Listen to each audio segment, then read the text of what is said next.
নাম কি আপনি আমরা কি ক্যাম্পটা করলাম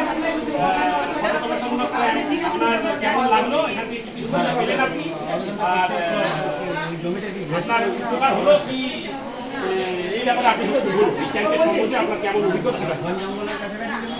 নমস্কার, আমার নাম হচ্ছে স্বর্ণালী সরকার। আমি হচ্ছি উত্তরা গ্রামের বাসিন্দা। তাহলে আজকে আমাদের যে ক্যাম্পটা আমাদের করা হয়েছে আমরা হয়তো এতটা পাবো বলে বুঝতে পারি, কিন্তু এখানে এসে দেখলাম অনেক কিছু শিখলাম, জানলাম, যেগুলো জানতাম না সেগুলো জানলাম।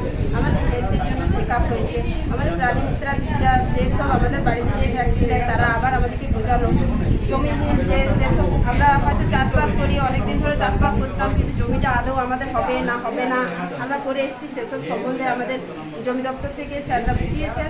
এবং আমাদের যে কাস্ট সার্টিফিকেট শুধু আমরা জানতাম আমাদের মহিলাদের হয়, পুরুষদের হয় কি না, যেসব আমাদের বাবা কাকারা যেসব আছে তারা জিজ্ঞেস করতো কিন্তু বলতে পারতাম না সঠিক কোন জায়গায় বলবো। তো আমাদের এখানে স্যার এসে করে সেসব জায়গার সন্ধান আমাদের দিয়েছে যে যেখানে যেয়ে করে আমরা পাবো, সঠিক সন্ধানটা আমরা পেয়েছি।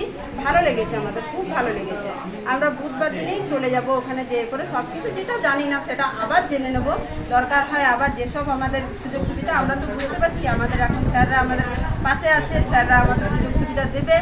আর যেটুকু আমাদের জানার অনেক তার থেকে বেশি জেনে গেছি। পাওয়া যায় মানে সরকার বিভিন্ন স্কুলের সঙ্গে একটা হোস্টেল করে রেখেছে, সেই হোস্টেলে যারা পড়ে ফ্রি অফ কস্টে পড়া, সবই ফ্রি অফ, কোনো কিছু টাকা লাগে না এবং তাদেরকে তাদের খরচা চালানোর জন্য ওয়েসিস যে স্কিমটা আছে সেখান থেকে টাকা দেওয়া হয়। ঠিক আছে, আপনারা প্রত্যেকে বাড়িতে এগুলো বলবেন। আর ওই এসটি সার্টিফিকেটের জন্য সবাই কিন্তু বিডিও অফিসে আসবে বা আমরা যখন ক্যাম্প করবো আপনাদেরকে ডিআরপি মারফত আপনাদের যে ভিলেজ রিসোর্স পার্সন আছে তাদের মারফত খবর দেবো, আপনারা জমা দিতে আসবেন। ঠিক আছে, আপনাদের